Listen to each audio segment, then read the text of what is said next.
Hello welcome back to our channel. आज हम लोग क्लास 11th का रोटेशनल मैकेनिक्स का एक टॉपिक है। टॉपिक क्या, एक वर्ड है टॉर्क। होता क्या है इसको समझने वाले हैं, ठीक है। तो बेसिकली टॉर्क होता क्या है, इसका मतलब इस पर बेस्ड क्वेश्चन को हम लोग नहीं करने वाले। यहाँ पर सिर्फ ये होता क्या है इसका फील लेने वाले। स्टूडेंट्स जाकर रोटेशनल मैकेनिक्स में तो चले जाते हैं, लेकिन वहाँ पर ये समझ में नहीं आता टॉर्क होता क्या है, ठीक है, बिना प्रैक्टिकल किए। इसलिए आप लोगों को यहाँ पर बोर्ड पर ही मैं आप लोगों को प्रैक्टिकल करा दूंगा, ठीक है, समझ में आ जाएगा कि होता क्या है टॉर्क। ओके, चलिए हम लोग स्टार्ट करते हैं टॉर्क के बारे में। बेसिकली इसको एज अ ट्रीट हम लोग फोर्स की तरह ट्रीट कर सकते हैं। जैसे हम लोग क्या बोलते हैं, यहाँ पर रोटेशनल है ना, तो ट्रांसलेशनल मोशन में हम लोग फोर्स देखते हैं, फोर्स लगाते हैं, उसी तरह यहाँ पर टॉर्क समझ सकते हैं रोटेशनल मैकेनिक्स में, ठीक है। चलिए हम लोग स्टार्ट करते हैं टॉर्क के बारे में। टॉर्क को हम लोग बेसिकली टाउ से डिनोट करते हैं, ठीक है। टाउ ये एक ग्रीक वर्ड है, टाउ टाउ, ठीक है। टाउ से डिनोट करते हैं इस तरह, ठीक है। चलिए हम लोग स्टार्ट करते हैं टॉर्क होता क्या है।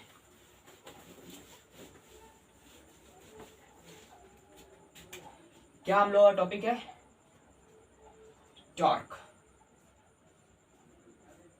ठीक है। तो देखिए यहाँ पर मान लीजिए हम लोग क्या लेंगे कि एक दरवाजा लेंगे, ठीक है, डोर। ये एक डोर है और डोर में क्या होता है, यहाँ पर इस तरह लगाया जाता है, मतलब दरवाजा है उसमें बोले तो डोर है ना। जब रूम में इंटर करने वाला डोर होता है वहां पर एक, जिसको हम लोग बोलते हैं दरवाजा, डोर लगाया गया है इस तरह, ठीक है। ये डोर है, यहाँ पर लगाया गया। और बेसिकली इसका रेडियस, इसको हम लोग ये वाला जो ब्रेथ होता है, ब्रेथ चौड़ाई, इसका हम लोग ले लेंगे कितना, आर, ठीक है। उसके बाद हम लोग देखेंगे कि जब हम लोग फोर्स लगाते हैं दरवाजे पर, आप लोग प्रैक्टिकल करके देखिएगा, मैं आप लोगों को बता रहा हूँ यहाँ पर किस तरह करना है। आप लोग जब उस तरह करिए ना, आप लोगों को बेसिकली तो सबके घर में डोर होता है, ठीक है। तो आप लोग जब देखिएगा इस तरह करके, तो मैं जिस तरह बताऊंगा तो आप लोगों को समझ में आ जाएगा कि हाँ टॉर्क होता क्या है, ठीक है। तो टॉर्क को हम लोग डिफाइन करते हैं सबसे पहले किससे, एक एक्सिस के अबाउट, एक्सिस ऑफ रोटेशन उसको बोलते हैं, ठीक है। तो इस डोर में एक्सिस ऑफ रोटेशन कहाँ पर है, जिस एक्सिस से हम लोगों का दरवाजा घूमता है। जैसे ये वाला एक्सिस यहाँ पर होता है दरवाजा का, ये वाला एक्सिस, इसको हम लोग बोलते हैं एक्सिस ऑफ रोटेशन। मतलब इस दरवाजा इस एक्सिस के अबाउट रोटेट करेगा। यहाँ से तो रोटेट करने वाला नहीं है, इसको हम लोग जब खोलेंगे तो यहाँ से खुलेगा। ये तो फिक्स है ना, ये वाला भले आगे पीछे होगा कितना भी, लेकिन ये वाला फिक्स है, ठीक है। तो उसी तरह हम लोग जब यहाँ पर फोर्स लगाएंगे, इस वाले पार्ट पर, यहाँ पर जब फोर्स लगाते हैं, थोड़ा सा भी फोर्स लगाने पर ये क्या होता है, दरवाजा आगे पीछे हो जाता है। लेकिन जब हम लोग यहाँ पर फोर्स लगाएंगे, यहाँ पर या यहाँ पर, तो हम लोग को ज्यादा ताकत लगाना पड़ता है, ठीक है, ज्यादा फोर्स लगाना पड़ता है। उसी की वजह यहाँ पर क्यों ज्यादा फोर्स लगाना पड़ता है, तब खुलता है दरवाजा। नहीं तो यहाँ पर थोड़ा सा भी मतलब टच कर दीजिएगा तो थोड़ा सा हिल जाएगा, लेकिन यहाँ पर टच करने पर कुछ नहीं होगा। क्यों, क्योंकि जो टॉर्क का फॉर्मूला होता है, टॉर्क का वो क्या होता है, फोर्स परपेंडिकुलर टू आर, ठीक है, ये होता है। तो बेसिकली जो परपेंडिकुलर, इस प्लेन के परपेंडिकुलर, ये दरवाजा एक प्लेन है, ठीक है, उसके परपेंडिकुलर हम लोग फोर्स लगाएंगे, इस तरह फोर्स लगाएंगे तो ये परपेंडिकुलर फोर्स हो गया। और ये जो आर है ये क्या है, ये रेडियस है एक्सिस से। इस एक्सिस से रेडियस इतना मैंने लिया था, ये डिस्टेंस है, डिस्टेंस बिटवीन एक्सिस एंड जहाँ पर फोर्स अप्लाई हो रहा है, ठीक है, वहां तक का डिस्टेंस है। तो हम लोग जैसे यहाँ पर फोर्स लगाएंगे तो देखिए यहाँ पर बेसिकली होता है क्या है, टॉर्क का formula, torque is equal to R vector cross F vector, ठीक है। तो इसको हम लोग इस तरह लिख सकते हैं, आर एफ साइन थीटा। चलिए देखिए बात ये है कि यहाँ पर जो टॉर्क का फॉर्मूला होता है वो बेसिकली तो ये होता है, ठीक है। ये टॉर्क एक वेक्टर क्वांटिटी होता है, टॉर्क का डायरेक्शन होता है। इसको कैसे फाइंड करते हैं आप लोगों को यहाँ से समझ में आ जाएगा कैसे फाइंड करते हैं। जो क्रॉस प्रोडक्ट हम लोग निकालते हैं वेक्टर, जो वेक्टर में हम लोग क्रॉस प्रोडक्ट निकालते हैं वो कैसे निकालते हैं, तो राइट हैंड थंब रूल लगाकर निकाल लेते हैं या स्क्रू रूल लगाकर, ठीक है। तो ऐसे ही हम लोगों को यहाँ पर करना पड़ता है। बेसिकली हम लोग वो देखने वाले नहीं है, टॉर्क का फील लेने वाले होता क्या है टॉर्क, ठीक है। तो देखिए ये तो फॉर्मूला हो गया, लेकिन यहाँ पर साइन थीटा, थीटा क्या है, तो इन दोनों वेक्टर के बीच का एंगल होता है। तो इन दोनों वेक्टर के बीच का एंगल हम लोग क्या लेने वाले हैं, तो परपेंडिकुलर लेते हैं टॉर्क में। तो साइन 90 का वैल्यू क्या हो जाएगा, यहाँ पर परपेंडिकुलर तो 90 डिग्री हो जाएगा, तो साइन 90 का वैल्यू 1 हो जाएगा। तो इसको लिखने का कोई जरूरत नहीं होता है, यहाँ पर सिंपली हम लोग क्या बोल देते हैं कि एफ परपेंडिकुलर आर, ये फॉर्मूला होता है टॉर्क का, ठीक है। या हम लोग इस तरह भी लिख सकते हैं, एफ आर परपेंडिकुलर, दोनों में किसी को ना किसी को एक दूसरे के परपेंडिकुलर रहना चाहिए, ठीक है।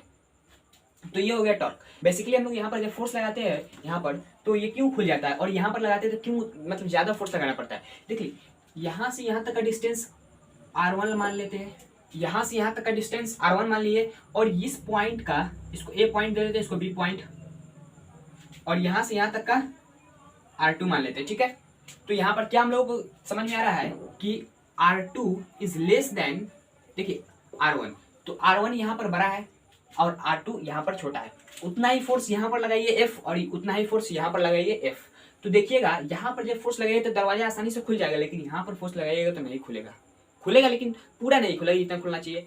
तो यहाँ पर बात ये है कि जो R छोटा हो गया, देखिए यहाँ पर डिपेंड कर रहा है टॉर्क क्या चीज पर, तो फोर्स पर भी और R पर भी, डिस्टेंस पर भी। ठीक है, तो यहाँ पर R छोटा हो गया, फोर्स उतना ही है, तो जैसे ही R छोटा हुआ तो टॉर्क छोटा। उसके बाद देखिए यहाँ पर R1 बड़ा हो गया, R1 यहाँ पर बड़ा हो गया, इसमें लार्ज हो गया, R1 बड़ा हो गया। तो R1 बड़ा होते ही और फोर्स उतना ही है, तो R1 बड़ा हो गया तो ये टॉर्क बड़ा हो गया। तो जैसे ही टॉर्क बड़ा हुआ तो ये दरवाजा खुल गया। और बेसिकली हम लोग डायरेक्शन कैसे पता करते हैं, तो राइट हैंड थंब रूल लगाएंगे। ठीक है, मान लीजिए यहाँ पर कोई, ये इस तरह समझ लेते हैं हम लोग कि यहाँ से रेडियस R है और फोर्स लगा रहे हैं इस डायरेक्शन में F। तो हम लोग क्या करते हैं, R क्रॉस F करते हैं, R क्रॉस F। तो यहाँ पर क्या करेंगे, राइट हैंड थंब रूल लेंगे और यहाँ से R क्रॉस F करेंगे। तो ये डायरेक्शन किधर आ रहा है, तो अंदर की तरफ। बेसिकली यहाँ पर क्या दिया गया है, हम लोग फोर्स इस तरह लगा रहे हैं, फोर्स इस तरह, तो फोर्स का डायरेक्शन अंदर की तरफ है, अंदर की तरफ F। और R का डायरेक्शन किधर है, तो R का डायरेक्शन है इस तरफ। ठीक है, R का डायरेक्शन है इस तरफ। सॉरी, यहाँ पर ये होगा क्या, ये जो R होगा यहाँ पर आ जाएगा। ठीक है, R यहाँ पर आ जाएगा, तो R यहाँ पर आ जाएगा, तो हम लोग को R क्रॉस F लेना है। तो यहाँ से लेंगे इस तरह, तो ये डायरेक्शन बाहर की तरफ आ रहा है, जहाँ हम लोगों का थंब पॉइंट करता है उस तरफ डायरेक्शन होता है। ठीक है, तो यहाँ पर कैसे लेंगे, तो इस तरह लेंगे तो अंदर की तरफ जा रहा है। ठीक है, तो हम लोग को इस तरह लेना पड़ता है। तो डायरेक्शन हम लोग को समझ में आ गया। बेसिकली इसका डायरेक्शन किधर होगा, तो एक्सिस के अलाउंग होता है। ठीक है, एक्सिस ऑफ रोटेशन के अलाउंग टॉर्क का डायरेक्शन होता है, लेकिन ऊपर होता है कि नीचे होता है, ये हम लोग को राइट हैंड थंब रूल से पता चलेगा। आई होप आप लोगों को यहाँ तक समझ में आ गया होगा। ठीक है, दरवाजा वाला बहुत आसान एग्जाम्पल था समझ में आने का। देखिए यहाँ पर सिंपल है, जो रेडियस बढ़ गया तो टॉर्क बढ़ गया, टॉर्क बढ़ने की वजह से ये आसानी से रोटेट करने लगा। ठीक है, और रेडियस छोटा था तो हम लोग फोर्स लगाए, इसीलिए दरवाजा को जब हम लोग खोलेंगे तो वहाँ पर दूर, मतलब जो इधर एंड पॉइंट होता है इस तरफ का, उधर फोर्स लगाएंगे तो आसानी से खुल जाएगा। ठीक है, और अंदर की तरफ फोर्स लगाते हैं तो बहुत मतलब फोर्स ज़्यादा लगाना पड़ता है, इसीलिए हम लोगों का एनर्जी ज़्यादा लॉस हो जाता है उस समय। ठीक है, तो बेसिकली आगे देखते हैं टॉपिक।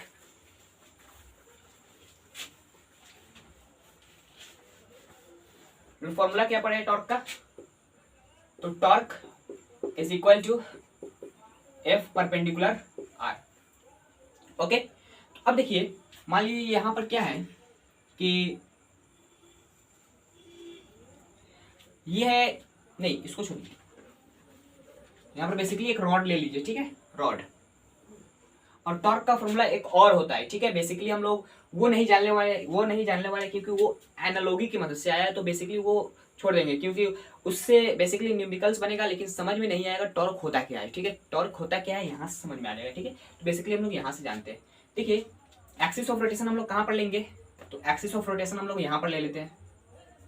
ठीक है, ये वाला बीच में सेंटर ऑफ मास इसका यहाँ पर। तो हम लोग जब यहाँ पर फोर्स लगाएंगे, यहाँ पर फोर्स लगाएंगे इस तरफ अंदर की तरफ फोर्स लगाएंगे, तो ये इस तरफ नाचने लगेगा, इस तरह होगा, तो ये इस तरह करके नाचने लगेगा। ठीक है, अपने सेंटर ऑफ मास के अबाउट। तो यहाँ पर जैसे ही फोर्स लगाएंगे, कोई फोर्स F लगाएंगे, और यहाँ से यहाँ तक का लेंथ हम लोग L मान लेते हैं। ठीक है, L लेंथ मान लेते हैं। तो ये जैसे ही घूमेगा तो ये किस तरह घूमेगा, बेसिकली हम लोग जो फोर्स लगाएंगे, छोड़िए इसको, ये तो समझ गए कि परपेंडिकुलर फोर्स है, लेकिन हम लोग कुछ एंगल पर फोर्स लगा दे, इस तरह फोर्स लगा दे, वर्टिकल से थीटा एंगल पर फोर्स लगा दे, तो हम लोग कैसे निकालेंगे। तो मैं आप लोगों को बता चुका हूँ कि परपेंडिकुलर फोर्स लेना पड़ेगा। ठीक है, तो कैसे परपेंडिकुलर, एक दूसरे के परपेंडिकुलर होना चाहिए। बेसिकली कुछ भी चाहिए हम लोग, एक दूसरे, इसको इसके परपेंडिकुलर कर दीजिए, इसको इसके परपेंडिकुलर कर दीजिए, ये मतलब नहीं है, लेकिन दोनों एक दूसरे के परपेंडिकुलर होना चाहिए। तो बेसिकली परपेंडिकुलर करने के लिए हम लोग को क्या करना पड़ेगा, ये डायरेक्शन कुछ है, ये डायरेक्शन कुछ है, और ये वाला डायरेक्शन, दोनों एक दूसरे के परपेंडिकुलर हो गया। इसका कंपोनेंट इस तरफ लेंगे तो ये क्या हो जाएगा, F साइन थीटा, क्योंकि ये वाला एंगल थीटा है, तो इधर क्या हो जाएगा F कॉस थीटा। और एक बात आप लोग याद रखिए कि जो एक्सिस ऑफ रोटेशन है, ठीक है, यहाँ पर सेंटर ऑफ मास ये है। ठीक है, जहाँ पर सेंटर है उसी सेंटर के जहाँ से ये रोटेट कर रहा है उस सेंटर से एक्सिस से उसी एक्सिस पर ये सेंटर पर जाके फोर्स लगेगा। ठीक है, बेसिकली यहाँ पर फोर्स लग रहा है ना, तो यहाँ पर फोर्स लगेगा तो रेडियस जीरो हो जाएगा। रेडियस जीरो होने की वजह से क्या हो जाएगा कि टॉर्क जीरो हो जाएगा। तो इस फोर्स का कोई काम नहीं, हम लोग को इसका काम है। ओके, तो इसका काम है तो हम लोग देखेंगे ये परपेंडिकुलर है, तो यहाँ पर देखिए ये एल हो गया, इसको हम लोग यहाँ से नहीं लेंगे, इसको आगे कर देंगे। ठीक है, ये एक वेक्टर क्वांटिटी है, एल हो गया, और यहाँ पर एक फोर्स क्या लग रहा है, एफ साइन थीटा। ठीक है, एफ साइन थीटा और एल। तो हम लोग कैसे देखते हैं, परपेंडिकुलर फोर्स लेना पड़ता है। तो यहाँ पर जो होगा ना एफ साइन थीटा का वैल्यू इस तरह कर सकते हैं कि यहाँ पर देखिए एफ एल साइन थीटा इस तरह कर सकते हैं। बेसिकली हम लोग वही कर रहे हैं कि आर क्रॉस एफ जो करते हैं ना, जो क्रॉस प्रोडक्ट का हम लोग पढ़े हुए हैं क्या, कि A vector cross B vector is equal to A B sine theta, इन दोनों के बीच का स्मॉलेस्ट एंगल। ठीक है, इस तरह पढ़े हुए हैं। तो यही हम लोग यहाँ पर कर रहे हैं साइन थीटा, लेकिन हम लोग को क्या करना है, परपेंडिकुलर डिस्टेंस, तो इसको मिटा देंगे और यहाँ पर परपेंडिकुलर, यहाँ पर परपेंडिकुलर, कहीं पर भी परपेंडिकुलर लगाना जरूरी होता है, एक दूसरे के परपेंडिकुलर होना चाहिए। अब यहाँ पर एक कंसेप्ट और आता है कि ये तो समझ गए, देखिए हम लोग लेंथ को भी परपेंडिकुलर कर सकते हैं। ठीक, तो यहाँ पर देखिए ये फोर्स तो इस डायरेक्शन में जा रहा है, ये एंगल थीटा है और ये लेंथ इसी डायरेक्शन में है। तो बेसिकली हम लोग यहाँ से इस तरह कर लेंगे, इस लेंथ को इधर भी कर सकते हैं। तो यहाँ पर ये एल लेंथ है, तो यहाँ पर क्या आ जाएगा, एल साइन थीटा आ जाएगा, एल साइन थीटा। और यहाँ पर भी वही आ रहा है, तो हम लोग इस तरह भी करेंगे। तो यहाँ पर क्या आ जाएगा, एफ एल साइन थीटा, और साइन थीटा मतलब परपेंडिकुलर, तो यहाँ पर आर क्रॉस एफ का वही आर क्रॉस एफ का ही मतलब सिंपल वैल्यू आ रहा है। ठीक है, आई होप आप लोगों को टॉर्क का मीनिंग समझ में आ गया होगा दरवाजे की मदद से। ठीक है, तो आप लोग जरूर घर पे ट्राई करिएगा। आई होप आप लोगों को समझ में आया। इस वीडियो को लाइक करिएगा, चैनल पर नए हो तो चैनल को सब्सक्राइब कर लिया। चलते हैं, जय हिंद जय भारत।